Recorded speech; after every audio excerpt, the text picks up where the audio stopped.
Okay,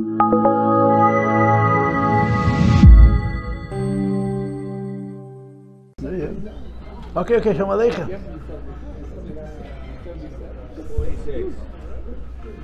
You get bigger since the last time I saw you, right? Shalom Aleichem. Okay, l'chaim everybody, l'chaim lebracha.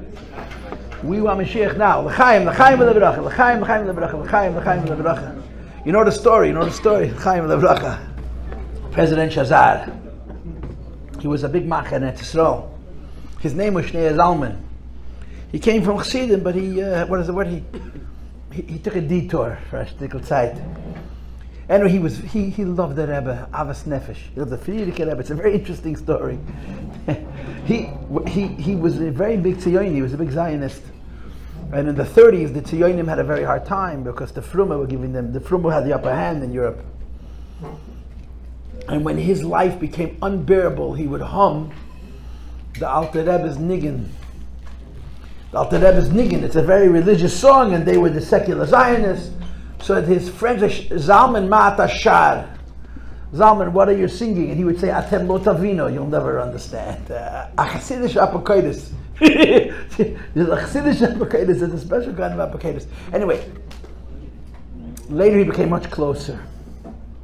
I heard from a Yid named Steinmetz, Tzvi Meir, Steinmetz Olav Shalom, that he heard from Rabbi Jacobson Olav Shalom, that when the Frierdiker Rebbe asked him about Kfar Chabad, when they made the state, Kfar Chabad, so he asked the Frierdiker Rebbe, why do you have to have Kfar Chabad? So he said, because the Chassidim are coming from Russia, they suffered a lot, and they need a place which is quiet where they could learn and daven and serve the Eibishter without disturbances. So he told the Frierdiker Rebbe, we don't need such Jews in our country. We need pioneers who are going to make the desert bloom. We don't need Alter Yidden. So the Frierdiker Rebbe said, this is what I heard from Tzvi Yuir, that I heard from Rabbi Jacobson, Der Mensch wird sich ändern. This man will change. And he changed. I think by the time he passed away, he was the Shem Teva Mitzvah. He was from. Anyway, so the story where he would come every year, Kfar Chabad, Yites Kislev. He had a very Chassidish neshama. His love for the Rebbe, there's actually a Yud Beis Tama story. It could be even Taka 50 years ago. He was the president. And everyone was up in arms that he's coming to the Rebbe. The whole secular state, the Rebbe has to come to him. Why should he come to the Rebbe? So his love for the Rebbe was so genuine that it defeated his politique. Meaning, he forgot that he was a politician when it came to the Rebbe. It wasn't an act. He mamish forgot that he was a politician. So Shimon Lazar, the Tel de Maise, Shimon Lazar Gesund, that he was a brand new shliach to Texas. And they said that Shazar was coming from Mexico and he was stopping in Houston, and he was going to be in the airport, and he was inviting dignitaries of the Jewish community in Houston to come see him in the airport. And on the list of invitees was Rabbi Lazarov. So as if you know Shimon Lazarov, he tells the story. I called up my boss, Rabbi Chadakov, and I said, should I go? And Rabbi Chadakov says, absolutely, you should go. And you should take a look at bottle of mashke. And he says, you're going to see him on Gimel Tammuz. So Rabbi Chadakov asks Shimon Lazarov, do you know what Gimel Tammuz is? He says, yeah, I know what Gimel Tammuz is. That's a Schalta de Geula, when the Rebbe was let go from prison. He says, make sure you should mention this to Shazar. Anyway, Shimon Lazarov was probably then, I don't know, 30. He wasn't particularly old. All the most important Jews of Houston are invited to meet the president of Israel at the airport. Shimon Lazarov probably was the youngest guy in the room. As soon as Shimon walks in, Shazar puts him next to him. Shalom Aleichem, Beheishta Lazarov. Yeah, I knew your grandfather, your great-grandfather, what do they call it? Jewish geography. And he pulls out of his pocket a bottle of mashke, and Shazar forgets where he is and who he is. They say L'chaim. He says, "Hi, just Gimel Tammuz." He says, "Yeah, Gimel Tammuz." He says, "Yeah, Yud Beis Tammuz." So Shimon says, "No, Yud Beis Tammuz is one thing, and Gimel Tammuz is another thing." So Shazar says to Shimon Lazarov, first question: how is the Rebbe doing? What's mach the Rebbe? This was the kind of man he was. His love for the Rebbe was very real. It wasn't an act. How's the Rebbe? So Baruch Hashem, he says, what do you think? I could come to Yud Beis Tammuz. It wasn't on his itinerary. The president of a country is changing his itinerary to go to Siddur de Fabringen. You think I can come to the Rebbe Yud Beis Tammuz? So Shimon says, I'll ask. Anyway, he called up Chadakov, and of course he was told, of course he could come. And while he's on the phone asking Rabbi Chadakov says that, are you coming to Yud Beis Tammuz to Crown Heights? Shimon didn't have money to buy bread. It was a shliach, brand new shliach. And Rabbi Chadakov, you're going to be Yud Beis Tammuz in New York? He says, I wasn't planning on it. So Rabbi Chadakov says, maybe you should plan on being there. Anyway, he showed up, Shimon Lazarov, and there's a photo. It was Lamed Gimel. It's 51 years ago. In the Rebbe's room, where the Rebbe introduces him to all the Chashuv Chassidim, and there's a tape, you can hear the voice. This is unser Shliach in Texas. He says, Ja, im kenn ich. There's videos of that Farbrengen. He sat to the Rebbe's right. In other words, when you're facing the Rebbe, was to the left. But if you're, from the Rebbe's perspective, he was closer to Mizrach. And you could see him tapping to the Nigunim. And there's a beautiful picture. We're in the middle of the Farbrengen. He says L'chaim, and the Rebbe looks at him with this beautiful smile. But it's a Rebbe. President Chazar came to the Rebbe, and the Rebbe is the Rebbe, and Chazar is Chazar. It's a very special moment. But anyway, this is all parenthesis. The story is he would come every year to Tzkis of Tikva Chabad, and you must understand that he became more chassid as time passed. When the state was born, he was one of Ben Gurion's best friends. He was a personal friend of Ben Gurion. But he had Lubavitcher blood. Ben Gurion was a Polish, and he was a Russian. The old Israeli left wing were all Lubavitcher Chassidim, ex-Lubis as they call them in the internet world. And they were great Sappakusim. But they had a soft spot. They had a good emes. This Iked that I talked about before, this principle, it was buried somewhere. And the Rebbe woke it up. So the story, he came to Kfar Chava, he would make drashas. I read on him that he would talk so passionately he could push it fall off the stage. He would scream and his hand would swing. He could forget where he could literally fall off the stage. He would come to Kfar Chabad and he would sit and they gave him cover. Then don't ask. He was the president of the country. Anyway, once was a Farbrengen in Kislev, and after the Farbrengen they took him on a tour of the Kfar. This is before he was president, in the 50s. And one of the plays they took them was Zalman Kleinman's studio. Zalman Kleinman was a famous artist. He was still single at that time. He was living in Kfar Chabad. And the old stone houses, the old Muslim homes, the Arab homes that they arrested, used to be called Kfar Safaraya. The Arabs called it Safaraya, then it became Kfar Chabad. And he had pictures on the walls. So Shazar comes into the studio to look at the pictures, and Zalman Kleinman had already said L'chaim once or twice or thrice. He was in the spirit of Yitzhak Kislev. And they're looking at the pictures, they get the one picture, and Shazar says to Zalman Kleinman, and what is this? He says, this is a Chassidische Farbrengen. So Shazar says, you mean what we just did? He says, no, what's going to happen after you leave? Verstehst? Anyway, the Farbrengen starts now. Bis jetzt, die gewählt nach Vertel. Das ist a Chassidische Farbrengen. Rabbi Isai, you should know every Chassidische Yom Tov, and every Chassidische Farbrengen, and every occasion when we get together and we talk about the Rebbe, and we talk about Avodas Hashem, it's about us. Man darf das verstehen. Yeah, we're getting together for Chassidische Farbrengen. And we're talking about all the real things.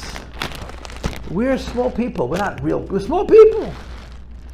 But we're connected to real things. And when we have a Farbrengen and we talk about real things, this is not academic. This is not alumnus.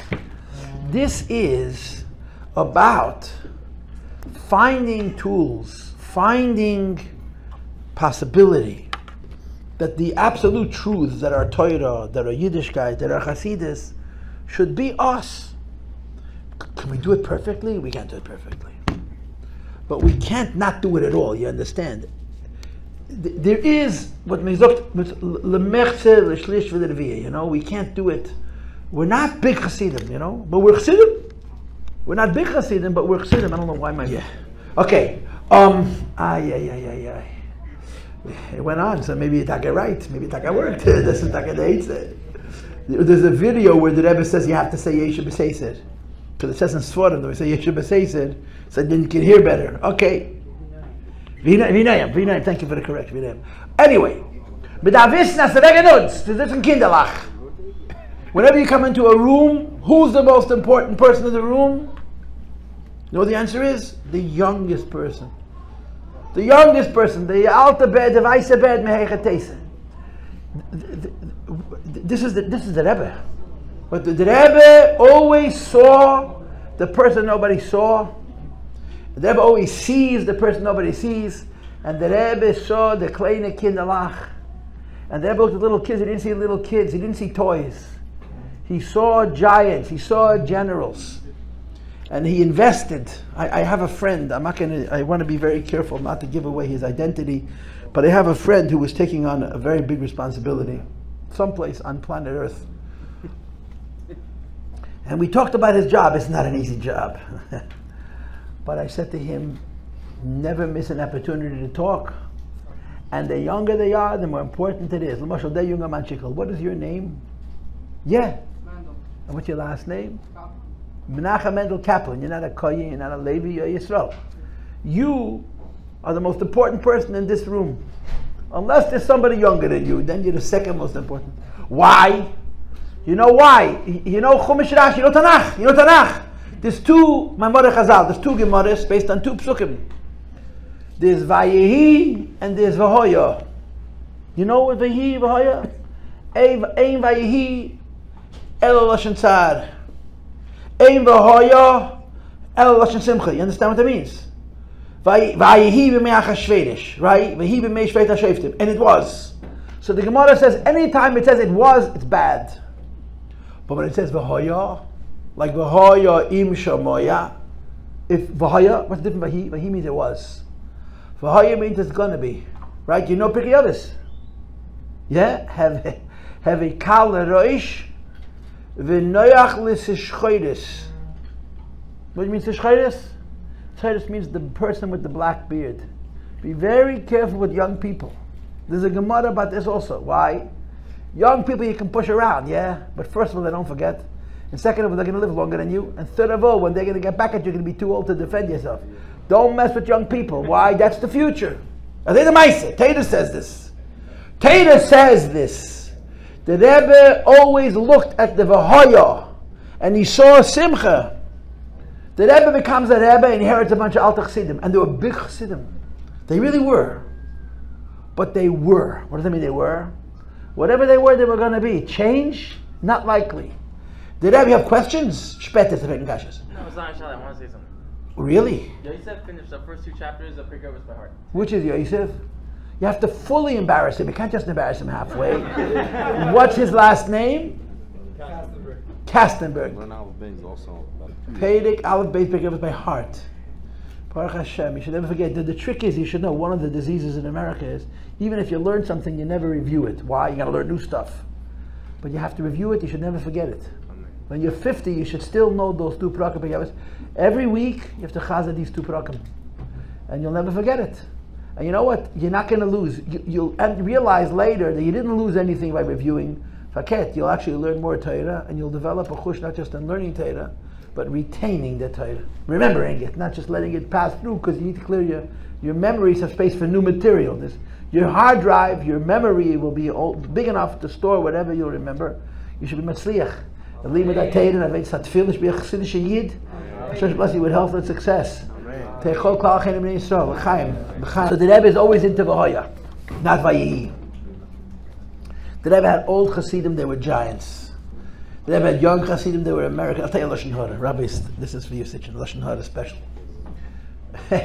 I would say the names, but I don't want to get into trouble. There was a younger man. A younger man is my father's age. So now he's 85 years old. But 60 years ago, he was 25 years old. Who was a very big Talmud. I'll tell you his name. His name was Rabbi Reitport. Harav Yitzchak Reitport. Rabbi Reitport is a real god. I think it's true that he's be'emes a boki b'shas, not the boki b'shas of an American Shteger. He's a big Talmud Chacham. When he made his first sefer, he made many Sfarim, because the Rebbe pushed him to make many Sfarim. He still makes many Sfarim. The Rebbe paid for the publishing of the sefer. He had no money. The Rebbe paid, but wrote basically a haskama. There's a letter from the Rebbe to him that the Rabbeim don't write haskamas, But then the Rebbe writes, Meid ani alov. The Rebbe writes, I am a witness that some leilas kayom b'shkidasi b'teira, he learned Teira day and night. And the Rebbe wrote a beautiful pilpul on the Oren and the Machlekes Rambam and Ramban about what the person of the Beis Mikdash is based on something that he wrote in his Sefer. It was Moed Nikmakad of him. They basically wrote a Haskama for a 25-year-old boy. I mean, he was born in Russia. One of his children just told me the other day that his father died before he could remember him. But he lost his mother for 10 years. They got disconnected for 10 years. He was Mamish Ayosim. The Rebbe was his father. The Rebbe still his father. And the Rebbe had such a love for this Rabbi Araitport, you have no idea. At the same time that he was publishing his Sefer, there was a famous chassid from Lubavitch who had passed away, and his children were publishing one of the big Go'onim, with big Iluyim in Lubavitch. Mistame, he was a bigger Talmud Chacham than each of that I put, especially when he was 25 years old. And the Mishpacha came to the Rebbe that the Rebbe should write a Haskama on the Sefer Beruri. And the Rebbe said, I don't write Haskamas. So they said to the Rebbe, you wrote for Itchel and Eitpot, excuse me? And the Rebbe basically said, he's different. He's mine. This is Alice Emes. This 25 younger man, a younger man, Mamish a younger man, the Rebbe said, this is mine. Why? Because it's V'hoya. It's what's gonna be. And it's a truth, it's a truth. For me, it's a sad truth, because I'm already married. That the Rebbe looked at Bochrim and single girls as his children. I heard this from more than one person, that when Bochrim wrote to the Rebbe used to answer, the minute you became a chassan, the Rebbe said, Yitarov. A guy told me, I asked the Rebbe many questions, every question I wrote, I got an answer. As soon as I got engaged, he sent me to Rav. I heard this from more than one person. The Rebbe always looked at V'hoya, Vos Ved Zayin. You know why? Kaplan. You could be a Gadol B'Yisrael. Me, never gonna happen. Why? Because I'm Vayehi, you're V'hoya. I'm still alive, but I'm fossilized, I'm hard, I'm fixed, I'm stuck, I'm a klippeh. Young people can be anything. Young people can be anything. And the Rebbe looks, when you listen to the tapes where the Rebbe says, you hear the Rebbe saying it, Ha'echad yiyeh le'elef, V'shnayim yiyeh le'revav. You hear the tapes of the Rebbe speaking about how one can become 1,000 and two can become a myriad. Why? Because they're what's gonna be. They're what's gonna be. They're what's gonna be. And this is Lubavitch. This is us. This is Lubavitch. I read someplace, I forgot where I read it, that in Kfar Chabad there was a Gabbai. Kfar Chabad, the old Kfar Chabad, 50, 60 years ago, 70 years ago, Gabbai. I don't know who he was. But to be a Gabbai in Kfar Chabad, you had to get through the KGB and all the other secret organizations of the Soviet Union, because they all lived in Kfar Chabad. There were a whole bunch of, every Michiganer lived in Kfar Chabad. Paranoid on top of paranoid. Paranoid had great-grandchildren in Kfar Chabad. He was the Gabbai, and he always gave aliyahs to the kids. To the 13-year-olds, to the 14, and there were big chassidim in Kfar Chabad. He said, "What are you giving kids aliyahs? Give us aliyahs." He says, "Nah." So why not? He says, "Because you're going to come to shul anyway." You're going to come to. I want these kids to know that they're valued, that they're important, that they have to come to shul. Why? Because the gabbai in a room full of Yidden with white beards is going to give him an aliyah. Because this is not an aliyah for that little kid, it's an aliyah for all the people with the white beards.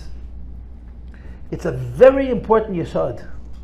It's a very important yesod. It's the secret of Lubavitch. I heard the story in the name of Rabbi David Edelman. I didn't hear it from him, but they say it in his name. Rabbi David Edelman from Springfield, Massachusetts, served the Rebbe for 60 years. He's mamish, one of the most important soldiers. And the Mesiras Nefesh that generation of Shluchim have, nobody even understands how hard it was. I was in Springfield, and I spent time with his children, and they talked about his Yisuri Nefesh Pasha that he suffered. He served the Rebbe his whole adult life. It wasn't easy. It wasn't easy. But he's a chassid. A chassid serves. So Rabbi Edelman told a story. This is the story that I heard in his name. I didn't hear it from him. That in 1973, Tov Shalom Adalid, 50 years ago this year, it was the 50th anniversary since the Yom Kippur War.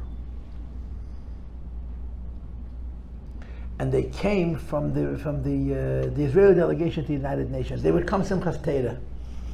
Gerade a junger Mann, a Eilemish junger Mann, a Ben Torah, said to me, Api Halacha, they came on Simchas Torah. Why? They were Israelis. By then there's no 2 days Yom Tov. So I said it in one of my recordings. So Arav and Etisrael sent me a note. It says in Shulchan Aruch that if you are an Israeli, live in Chutz La'aretz, you're not allowed to do Malacha Barabim. So it's not so poshut, you know. So I said to him, I said that Al Das Atzmi. I didn't say that in the name of the Rebbe, but it says in Shulchan Aruch. Anyway, they would come to the Rebbe. They walked. Of course, they walked from Manhattan to Crown Heights. The limousines just drove with just the chauffeurs. They were goyim. Anyway, it was the middle of the Yom Kippur War. When the Yom Kippur, I was 8. I remember it. I was 8. I remember my father would sit in Shushka with his friends and push me away. I shouldn't listen. So of course I paid attention. It's a terrible war. Everything that we won in the 6-day war, we lost in the Yom Kippur War. We won the Yom Kippur War. But the gaiva that we had, I remember before the Yom Kippur, I remember how proud you were to be a Jew. The Yom Kippur War. We won the war. It was a terrible war. We're still, I say that the greatest moment in the Jewish history since the Holocaust was the 6-day war, and the worst moment was the Yom Kippur War, which is a war that we won. There were bigger miracles. But okay. So the story that he says is that the Israeli delegation came to 770 for Hakafas. They would come every year. And the whole bunch of people would come. I remember them. They would get the second Hakafah. The second Hakafah, Simchas Torah night, was always the Israeli delegation. And they would hold the Sefer Torah like the Israelis, you know, above their heads, and how they dance. It was a sight to see. It was special. It was special for the Rebbe. It was special for them. And a few of them would approach the Rebbe and say Shalom Aleichem on behalf of the group. The leaders of the delegation would actually talk to the Rebbe. I saw it in their writings, it was the war started Yom Kippur. Simchas Torah is Chav Gimel. It was less than 2 weeks into the war. The first few days were terrible. Terrible, terrible. But by this time the tide had begun to turn. I mean, Eibush made nisim in place. The Rebbe said to Geshem Be'er, the day after Yom Kippur, the Rebbe was walking on 770 and he saw Rabbi Jacobson, the father of the famous Rabbi Jacobsons. Why Jacobson? Their father was a reporter, he had a newspaper, and the Rebbe said to him as he walked by him, Schreib, write in the paper there'll be bigger miracles in the 6-day war. There were. Because we needed the miracles. Why? Because we acted like donkeys. In other words, we created a circumstance where we needed the Eibush to do even.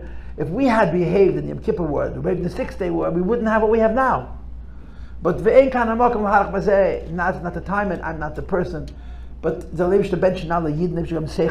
Everyone talks about hostages. It's not about hostages. It's about finishing. It's about finishing. If we will finish this war, we'll never have to fight another. And we won't finish this war because the Rebbe has proven himself so beyond the shadow of a doubt. The world says ceasefire. Ceasefire means come back and fight tomorrow. That's what it means. Ceasefire means they should never fire again. The only way to defeat Arabs is to conquer them and to humiliate them. Now it's not nice, but I want to ask you a question. What's better, an embarrassed Arab or a dead Arab? If you ask the Arab, he'd much rather be dead than embarrassed. But ask the United Nations, the righteous goyim who are judging us. You want them to be dead or shamed? They have to say for shemen. They have to be shamed, they have to finish. But unfortunately, like a friend of mine always says, I'm afraid of Jews. They have free will. Okay, but it's so unbelievably painful. So 50 years ago, they came Simchas Torah to the Rebbe. It was in the middle of the war. And I've seen descriptions where they walked in and they saw the Simcha. They couldn't believe it. Because the whole Jewish world was very distraught, was very downtrodden. But the Rebbe screamed from before Sukkot, Yud Gimel Tishrei already, that the way to win this war is with Simcha. The Rebbe said the Eibishter arranged that the war is being fought in a time that you're not allowed to say Tachanan. There's a sikh, Gimel, the sikh is muga. The Rebbe spoke and the sikh has been to look at the sikh, chelik yudalit and Neisafis. That you're not allowed to say Tachnun. Why? Because the Eibish's message is that you're going to win this war with Simcha. Anyway, they went over to the Rebbe by the Hakafis. And this is what Rabbi Edelman heard. That the Rebbe said to them that the problem with the Israeli military, that the what was the word they used? The general staff is too old. And they have old tactics. They don't understand the evolving nature of military warfare. And they're not adapting the tactics to the new realities, to the new weapons, to the new weapon systems. I mean, today it's shalei be'erech, because everything today is smart. You know, it's 50 years ago they were still shooting dumb bombs, everything, which makes it very, very dangerous. Very dangerous. But you win the war on the computer. So the Rebbe says to them that the problem with the Israeli officer corps is that they're too old. So one of the members of the delegation says to the Rebbe, we know that. And we've already replaced 40% of our officer corps with younger officers. And the Rebbe says loud enough for Rabbi Edelman to hear. Not enough! And the Rebbe turns around and swings his hand at 770 and says loud, 80% of my army is under the age of 20. 80% of my army is under the age of 20. Now I want you to understand what that means. What happens when you put a gun in the hands of a 16-year-old, huh? He's too stupid to be afraid. But he's also too stupid to have judgment. And the Rebbe says, I'll take it. I'll take it. I'd rather have a lebete younger man than an alte dinosaur, as they say. The secret of Lubavitch is young people. Young people don't have so much seichel. Young people don't think so much. But you have a Rebbe, and the young person listens to the Rebbe, and the Rebbe helps. The story of Lubavitch is not the Vayehi, it's the Vahoya.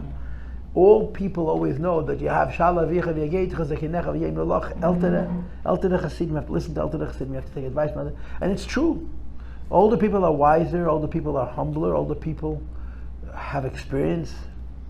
And you need to get that wisdom and that experience, that humility. But young people have koyach. And the ikir is a young person's book is not yet written. And a young person could be anything. A young person could be ein safe. A young person could be bligvul. And that's how the Rebbe looks at Kinderlach. Kaplan, you're listening. You are the future. You are the Vahoya. Everybody else in this room is old. And the Rebbe should give you seichel to grow up to be a very, very successful soldier, to make a didali isbarach b'tachtenim, and the greatest bracha I could give you is that even when you're old, you should still be the Vahoya and not the Vayehi. You should still be what's gotta be and not what was. You understand? Because the transitioning from Vahoya to Vayehi doesn't have a chronological rule. It's a subjective thing. You know, there are people who are 20 already old, and the people who are 80 who are still young. What is it? What makes the determination? Your attitude. Your attitude. The Rebbe met the Alta Yidden by the Machane Yisrael Development Fund. All these rich Jews came to the Rebbe. The Rebbe was like 85, 86 years old. And the Rebbe said to them, don't look at me as an old man with old ideas. Look at me as a young man with fresh ideas. That's what the Rebbe said. Don't look at me as a has-been, a Vayehi. Look at me as a Vahoya. Vahoya. Why? Because the Rebbe is a Lakus. And the Lakus doesn't have Adidas Vakbalis. And we're Makusha Telakus. And in Ayis Kashas Telakus, it's possible that we should also not have Medidas Vakbalis. L'chaim Yiddish Kinder, l'chaim Shnei Zalman Tzemach, l'chaim V'levracha. L'chaim Al Yiddish Kinder, l'chaim V'levracha, l'chaim V'levracha, l'chaim V'levracha. Nu Zog Achsidish Niggin. The Rebbe had feeling like this Niggin.